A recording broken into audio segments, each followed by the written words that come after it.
Welcome back to another edition of the Disney Dish Podcast with Jim Hill. It's me, Testa, and this is our show for the week of October 29th, 2018. On today's show, listener questions about the train set between Germany and Italy. Also, coffee. I know that's what I think about when I wake up in the morning. Then Jim and I have found a bunch of new patents that provide even more clues about how Galaxy's Edge rides are going to work. On This Week in Disney History, on October 31st, 1939, a bolt of lightning hits the elevator shaft at the Hollywood Tower Hotel, causing the disappearance of 5 people and, I think, 4 pieces of luggage. Not for nothing, but that elevator hasn't been the same since that fateful night. I'm sure our co-host agrees with me. Let's bring him in. One Mr. Jim Hill. Jim, how's it going? I hate it when I lose luggage. like you know that there's a receipt that someone has for that luggage. What happened there? That's right. Just getting your insurance company to settle when it's in an alternate dimension, and it's like, well, we'll pay up to $200, but as far as we go. Describe the luggage again. Are you sure you lost it? Yes. There we go. All right, Jim, a quick story before we do our listener questions. Laurel and I were on the subway this past weekend, and we're on the one train, going downtown or whatever, and the train's not very crowded, but next to us are a couple of gentlemen who are playing D&D. Have I told you the story? No. They're playing D&D, and Laurel and I are listening. And one guy is, describing the characteristics of the character that the other guy just created, right? So he's saying, you've got this many hit points, and you're an ogre, et cetera, et cetera. And they're really involved in like the game, and he's describing the character and what his motivations are supposed to be and everything. And he's got all of these papers out. If you've ever seen like how D&D is played, right? He's got the manual, he's got these papers, he's got a logbook, and these guys are, really, really into this discussion about the pros and cons of the character and what happens if the character encounters this and how does the character do that and things like that. So they're so involved in this conversation that they actually talk all the way through their stop. Like at the last minute, they realize that the doors are open and they have to get off at 42nd Street or whatever. So they run to the door. The first guy makes it through the door. The second guy's wearing a backpack. The dungeon master is wearing a backpack. And his backpack gets caught on the door as it's closing. And so his arm and his shoulder are like kind of in the door, and he's trying to like squeeze his way through with the backpack, through the door closing. And at that moment, Laurel yells out, "Roll a 20."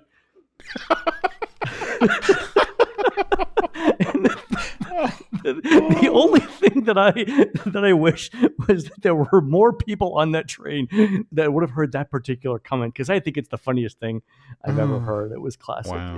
It's one of those things you only see in New York, right? True. Roll a 20. Kudos to Laurel. Killer comment.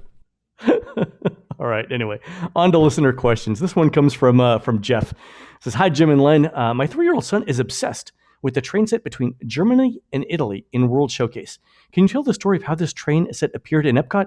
Will it survive if the Brazil Pavilion is built between Germany and Italy?" Thanks, Jeff. So a quick thing right there. My understanding is that is actually the location for the proposed Brazil Pavilion, but it would be sort of a T-shaped pavilion with the narrow end of the T, the stick part of the T in the front, and then it's sort of expanding out left and right behind Germany and Italy. But does that train set live through any potential Brazil Pavilion, Jim? First of all, Jeff's talking about the Epcot Garden Railway, which, as you described, is in front of the expansion pad that's between Italy and Germany. It's on the Italian side of the German Pavilion. When they put this in 1995, it was something that debuted as part of the second year of Flower and Garden.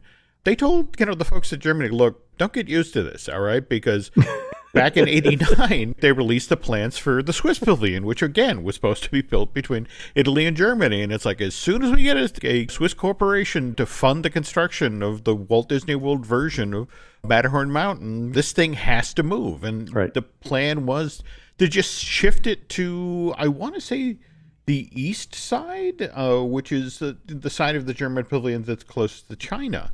There was always this contingency that it has to move, which is why this 50-foot by 130-foot setup was, quote-unquote, a temporary exhibit until finally in 2015, it's like, look, all right, it's been 20 years of temporary. The trains can vote at this point, right? Yeah. Right. So it's like they actually shut it down for a number of months, poured a concrete base.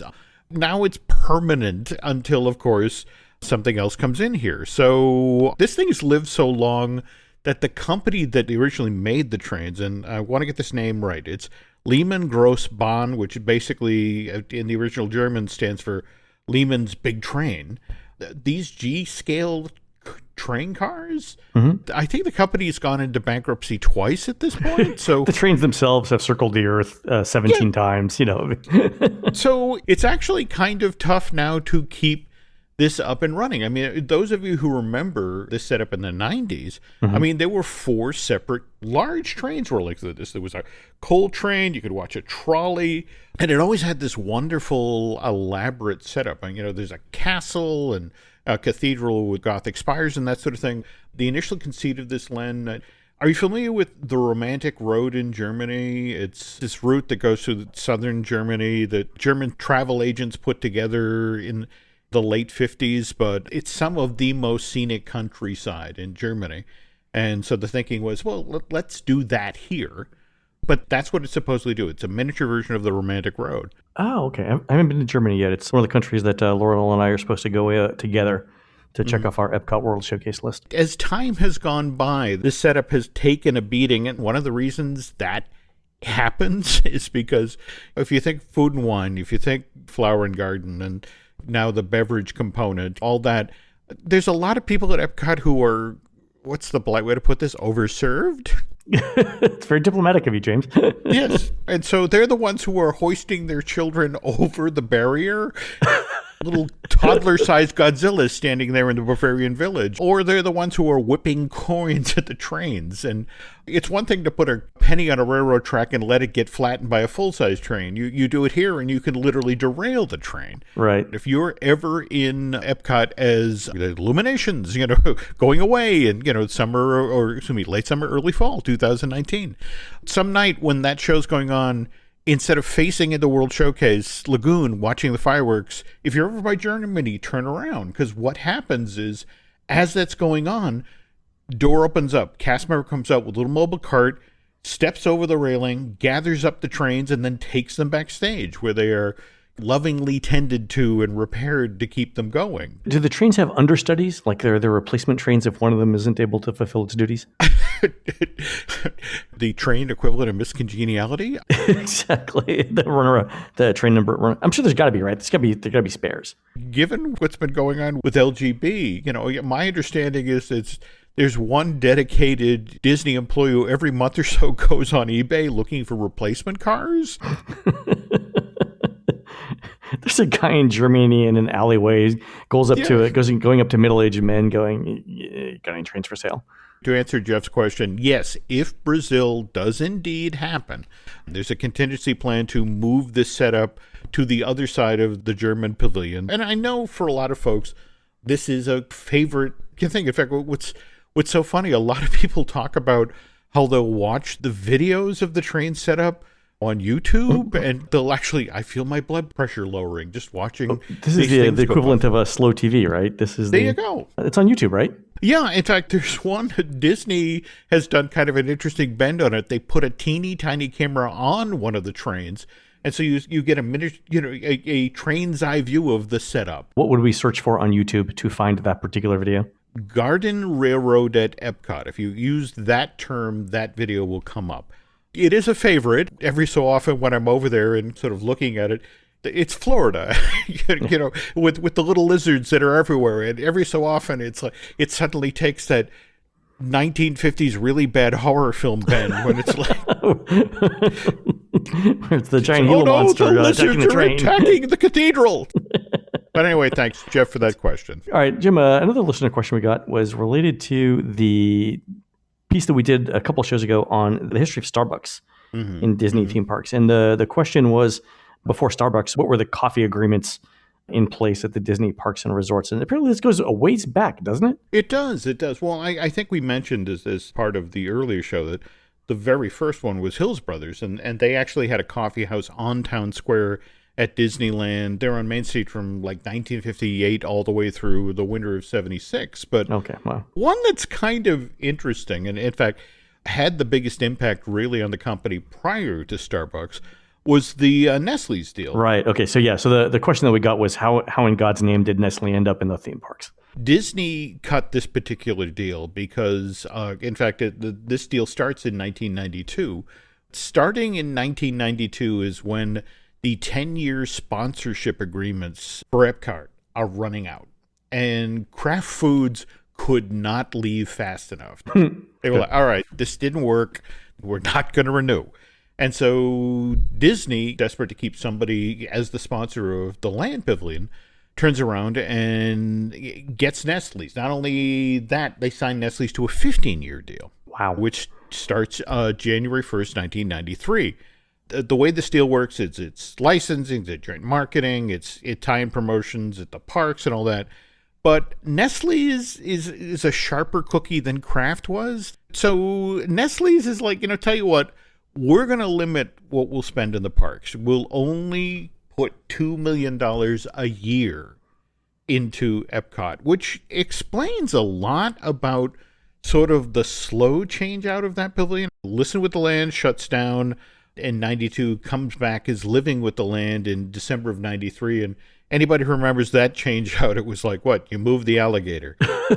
After that, in 94, Kitchen Cabaret closes and we get Food Rocks, which again, when you remember the elaborate AA figures that they had for Kitchen Cabaret versus what showed up in Food Rocks, which was characters that mostly seemed to be made of coat hangers and folding chairs, done on the cheap. And then jumped to 95 and Symbiosis with all of its widescreen photography goes away, and in its place we end up with Circle of Life, which was produced, 90% of that was animated in Florida at Disney Feature Animation at Disney MGM, and that was largely done there because it was cheaper. Yeah, it lasted 20 years. It's not a bad run for any movie. This is true, but again, you get the sense that this was all done on the cheap. And even if we jump ahead to 2004, when Food Rocks finally closes, the only time we got an investment of size, really, in that pavilion was when they built the outside theaters for Soaring. Right. That's the big investment in the Land Pavilion, Soarin'. Yeah, and that was really on Disney's dime. At this point, Nestle was just sort of like, this isn't working out for us either. But as a direct result of this deal, one of the things is Nescafe becomes the official coffee for Disney parks and resorts. And the only problem is that cast members and guests, most of them don't like Nescafe. In fact, the not-so-polite name that they had for this beverage was Nescrapfe. Yes, it's not great coffee. It's not great coffee. So the deal runs out in 2008. Okay. And it's about this time that Disney starts to eyeball the idea of, well, our guests deserve a quality cup of coffee. Could we maybe look at bringing in Starbucks? And about this exact same time, the partners at Starbucks, they had a dedicated website for the company called My Starbucks Idea. And the interesting thing is that an idea that kept coming up over and over again that the partners were suggesting is that, look, we should partner with Disney. We should get our coffee into the parks and resorts. So sure. April of 2012, that's what happens. Disney announces that 6 locations in their theme parks will start serving Starbucks beverages and food things. But do you know the story about when Howard Stern first started broadcasting in New York? No. They did the ratings for his show, and it turns out that people who really, really like to listen to Howard Stern would listen to his morning show on average for an hour and 20 minutes, whereas people who absolutely hated Howard Stern would listen to his show for 2.5 hours. It's true. It's called hate listening, right? It's the same thing on the internet as hate reading, right? I hate read my old town's newspaper every morning. Yeah, that's funny.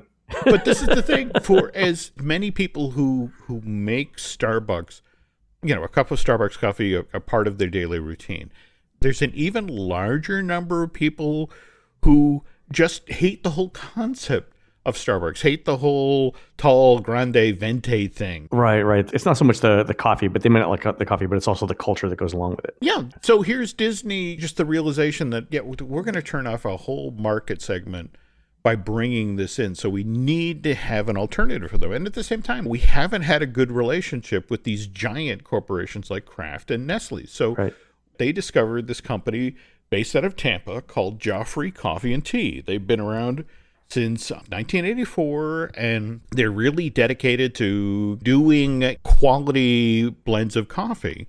Okay. The way Disney announces this: "We're excited to announce plans to bring your favorite Starbucks drinks and food items to all of our theme parks." Whereas with Joffrey's, the language the company used was that Joffrey Coffee and Tea would now become the official specialty coffee provider for Walt Disney World, Disneyland, and the Disney Vacation Resorts. So the specialty coffee provider. All right. So Starbucks is your day-to-day, your quotidian, as it were, coffee provider. But Joffrey's is the specialty. So what kind of specialty coffees does Joffrey's offer? If you go to the Joffrey's Coffee and Tea site, they actually sell... Well, let me back up for a second here.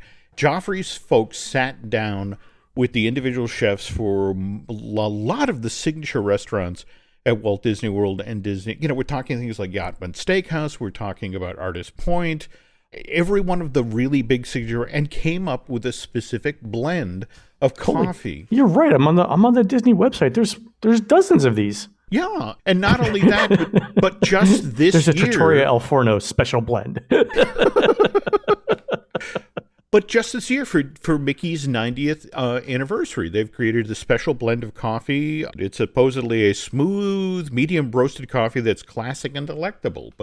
And this is part of their first really for real retail push. That Joffrey's is out in stores around the country right now doing this Mickey's 90th blend. And I think there's also a mini pack with a couple of the individual resorts and that sort of thing. But yeah, there's a sampler, yeah. They've got a blend for Tiffin's. They've got a blend for Alani. Yeah, there's 35 different options here on this on the screen at Joffreys.com, yeah. I am kind of one of those, I don't like Starbucks guys, because again, I get in there and it's like, do I want a tall? Do I want a venti? Do I want a grain? I want coffee. Just give me coffee. Yeah, just like an 8-ounce cup of coffee, please. Regular coffee. Yes, yeah. but at the same time, I look at this and now suddenly I'm like, well, I wonder what the California grilled coffee is like. And I live in fear now that I'm going to end up with 35 individual bags of beans that I'm going to have to grind.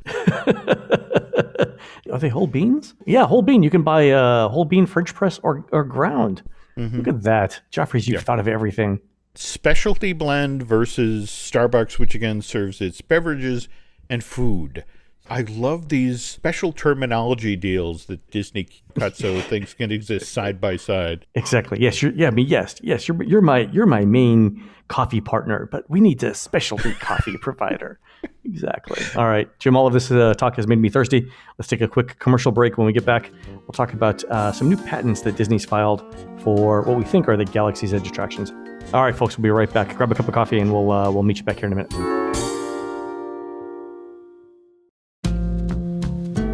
And we're back. All right, James, following up here on the Galaxy's Edge attractions. Disney's filed some new patents here, but just to sum up, we know about the Millennium Falcon ride. We've talked about that on a couple of episodes ago, right? So you're piloting the Millennium Falcon.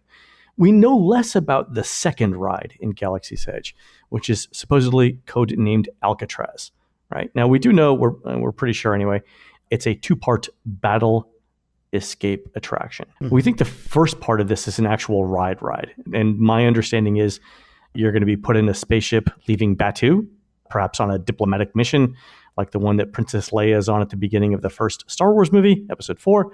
During that mission, you're chased by a Star Destroyer, again, like in the first movie.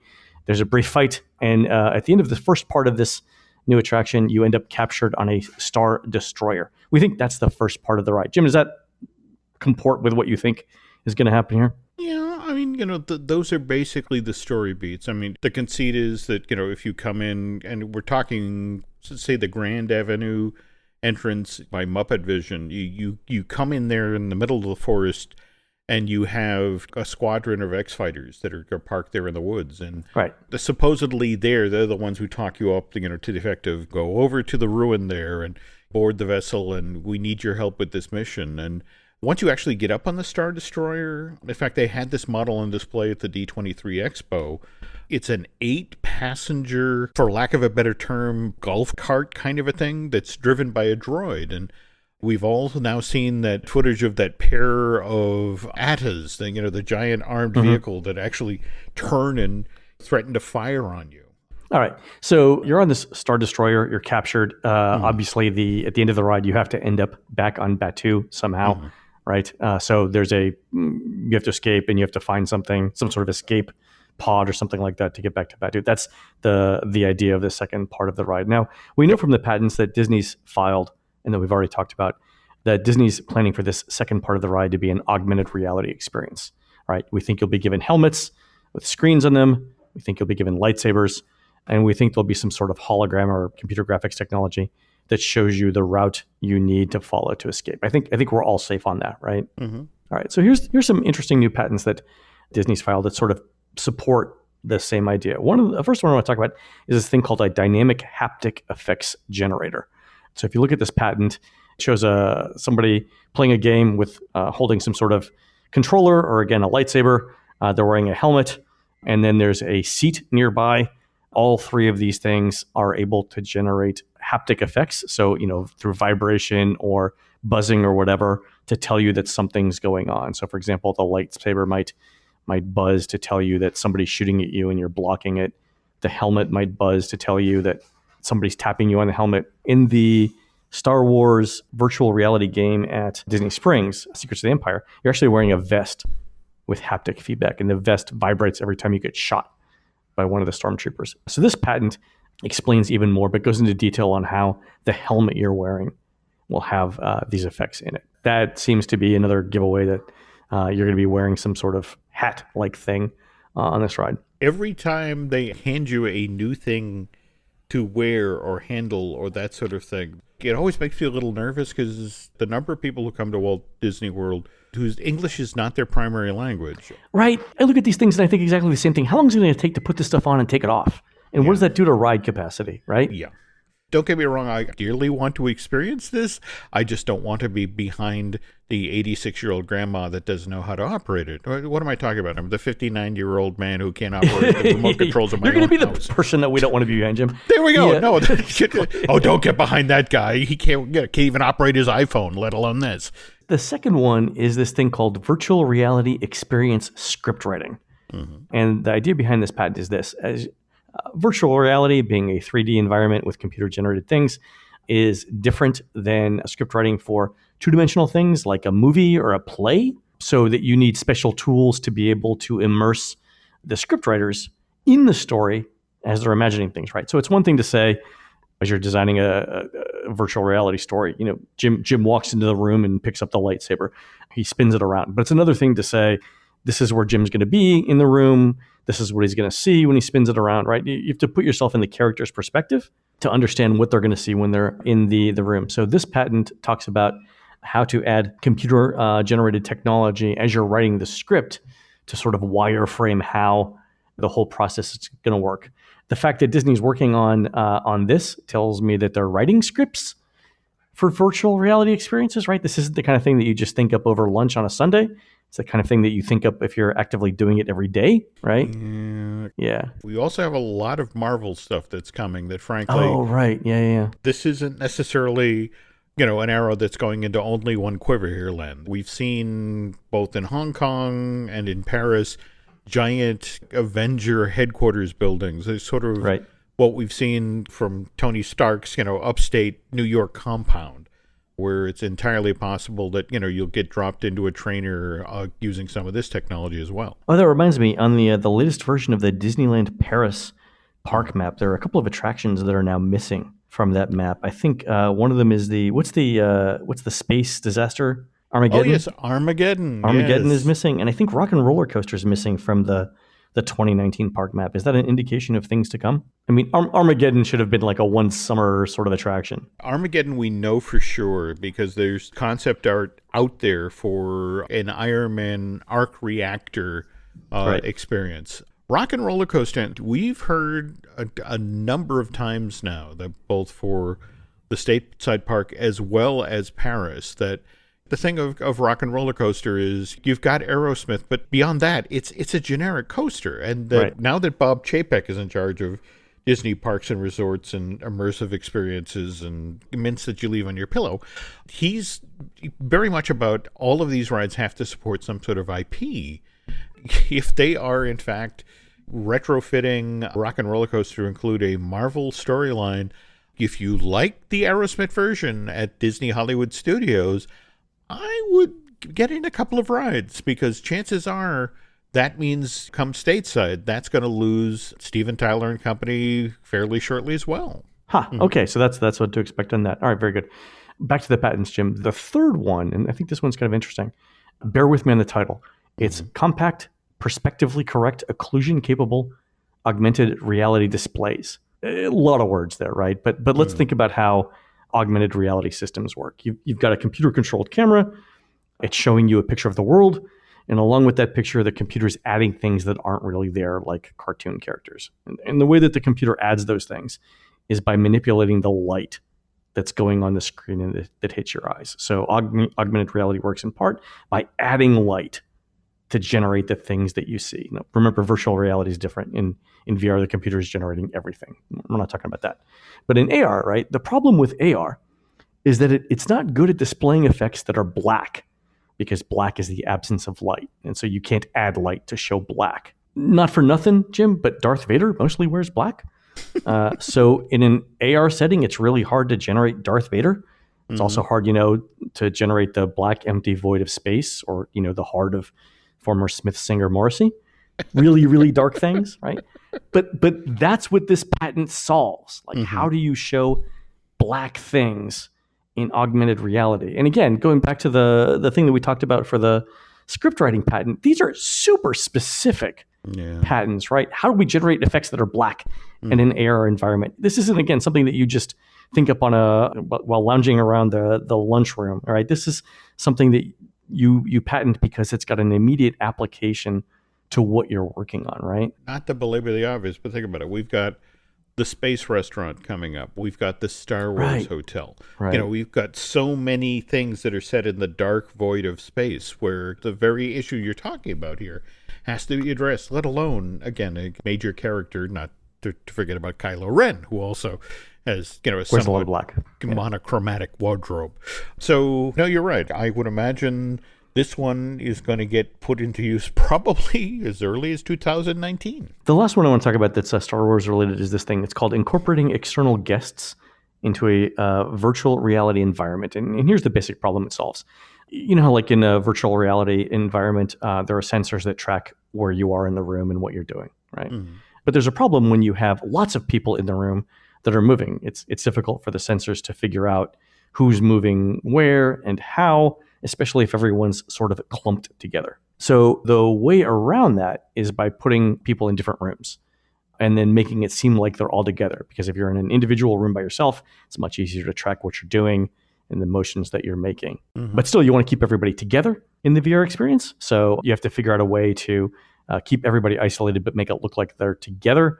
This is what that patent does. Oh, I know from the stuff that they do at the Void, where you get the sensation of the breastplate when you're fired at, or yeah. But that's like 4 people, and I don't know that you can do more than 4 people in that, because even with 4, sometimes very rapid movements don't often get picked up. In this situation, given that so many of these experiences now have that sort of team building component, we're all working together. Wow, this is really next generation stuff we're talking about here. Isolating people and yet convincing them they're part of a group experience. Right. And it would also work for home-based games too, right? What if we needed, what if you and I were playing Secrets of the Empire, but I'm in Florida and you're in the woods of New Hampshire, but yet we wanted to play together. What do you do? Well, if you're playing a virtual reality game with me, you're mostly cursing at the screen because it's like, Jim, pick up the control. Over here, Jim. Over here. You keep walking Jim. into the wall, Jim. No, the A button, Jim, not the B button. The A button, Jim. There we go. So. All right. So the last one, I'm not sure if this particular patent has anything to do with Star Wars, or if it's just another attraction idea, but it's this. It's system and method of simulating first-person control of remote-controlled vehicles. So I think you've seen these kind of videos before, Jim, but imagine you put a camera on a drone and you were able to fly the drone around and see what the drone is seeing. It's fairly popular in radio-controlled aircraft right now, sort of first-person viewing of the aircraft. But Disney's patented this, but for theme park attractions and games. And the explanation that they give is actually pretty interesting. They're saying if you're in a theme park and you're watching a film, and for this, by the way, I would keep Soren in your head as you're going through this. You're in a film, everyone gets exactly the same experience. But what if everyone didn't have to have exactly the same experience, right? What if everyone had a slightly different experience? What if you could control your own individual hang glider in Soarin'. That's basically what this patent says, using remote-controlled vehicles. I was just talking with somebody, because you got to remember, the live-action version of Mulan is now being shot in China. Those of you who remember Mulan from 98, the Hun charge, when, those thousands upon thousands of people come pouring down on Mulan and her friends, who have to stop this horde. They've been planning out, it's a very famous camera move from that film. And it's the notion of, we are trying to recreate that, this memorable moment from animated film, live action with CG, the very thing you're talking about, this notion of, flying over a simulated terrain and trying to do it as dramatically as possible with this faux drone. The interesting comment was like, oh man, wouldn't it be cool if an attraction could do this? Oh, is that what that? Oh, okay. All right. So I didn't think it was Star Wars related, but okay, that makes more sense. Yeah. There's this subset of Disney fans who would love to be inserted in the story, or to take that sort of hands-on film experience where you could sort of be in a space and whip around. Right. Conversely, remember that for the longest time, we've been hearing about not so much a real world-based soaring, but, there's always been that title out there that Disney sort of been kicking the tires on about soaring over fantasy, where you literally fly over all of these amazing Disney kingdoms, the moment that, say, Belle is out wandering in her little provincial French village, right. They could never get people to commit, to put the money in to do this, because it sort of limited where you could put this, in the sort of parks. You couldn't put it in the Disney movie park. You couldn't put it in an Epcot. Right. But on the other hand, you could do it that this is for the parks and gaming, for folks who want to sit at home and strap on their VR goggles and control the drone that takes them over Agrabah or takes them over the Forbidden City in Mulan. There's lots and lots and lots of applications for this potentially at Disney. The two ideas that came to me, and again, because I've been dealing with Disney for 20 years, I was thinking of them as revenue opportunities. But some sort of Epcot dessert party where you get to fly your own Illuminations drone. Who wouldn't pay for that, Jim? First thing came in my mind is like, how is Disney going to charge for this, and what is it going to be? And so I'm thinking, nighttime illumination spectacular, something like that. Or imagine you're watching like the Magic Kingdom fireworks, but you get a drone's eye view of it, right? And you get to pilot your own drone around the fireworks. I think that's an interesting idea. That sounds wonderful. I guess this reveals how low to the ground I actually am, but I immediately thought of the battle bots. Yeah, I could see my drone attack another drone. Man, what would I pay for that? So you can't fly the drones directly into the castle or into the fireworks or whatever. Yeah, I get all that. The other one though would be imagine the Soarin' ride, but Soarin' over Epcot, where you get to control a drone that flies over Epcot. That would be cool. Disney, if you're listening, you know where to send the checks, so we appreciate it. All right, folks, that's going to do it for this show. You've been listening to the Disney Dish podcast with Jim Hill. We're produced fabulously by Aaron Adams. Please go into iTunes or Stitcher, or send up a banner on a drone and write us some comments and tell us what you would like to hear next. For Jim, this is Len. We will see you on the next show.